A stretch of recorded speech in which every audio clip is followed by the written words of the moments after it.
मोबाईलचे दुष्परिणाम चला तर बघूया.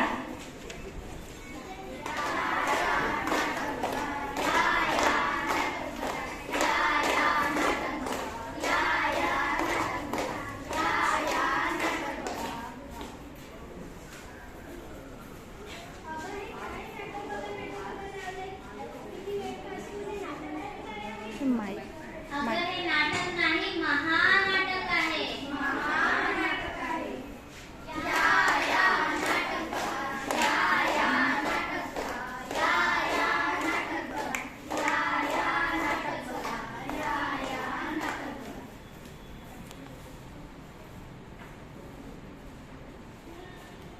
काय झालं बाळा तुला? अगं दीदीने माझा मोबाईल घेतला.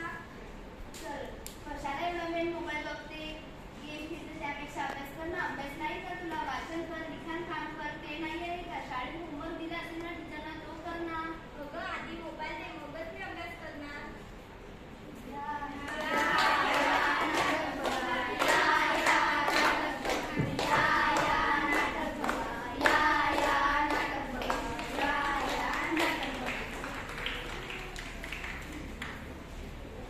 चला तर सर्वजण जेवण करून घ्या. मी जेवण बनवलं आहे. सर्वजण या. मी वाढून घेते सर्वात खाली. मला भूक नाही आहे. अगं घेऊन घे, जेवण करून घे. गरम गरम झालं आहे. मग कशी खाशील? मी नंतर गरम करेल व जेवून घे. तू जेवून घे, माझी वाट बघू नको. काय बाई, आजकाल मुली नुसत्या मोबाईलमध्ये घुसून राहते. त्याने ना ताण लागत, त्याने ना भूक लागत, काही नाही लागत.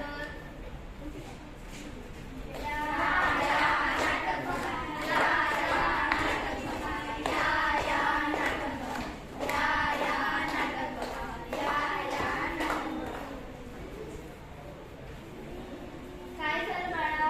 अगं मला काहीच दिसत नाहीये. चल आपण डॉक्टरांकडे जाऊया.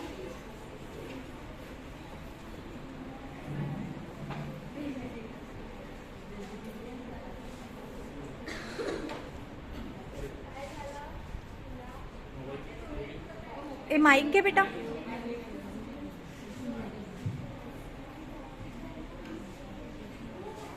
बघू तुझे डोळे.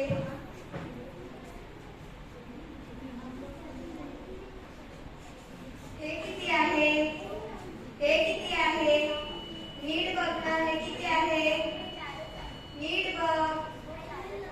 ही जास्त मोबाईलचा वापर करते का? हो. म्हणून तिच्या डोळ्यावर रेडिएशनचा प्रमाण आला आहे. मी तुम्हाला चष्म्यांचा नंबर लिहून देते, तो तुम्ही बाहेर जाऊन आणाल. तरीला आता दिसणार नाही काय? नाही दिसेल ना.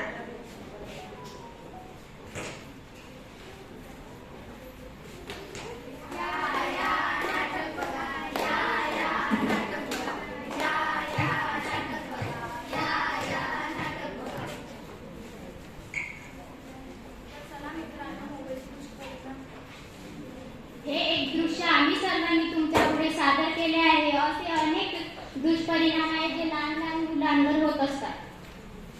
पहिला दुष्परिणाम, मोबाईलमुळे अभ्यासावर दुर्लक्ष होते. दुसरा दुष्परिणाम, मोबाईलमुळे वेळ वाया जातो.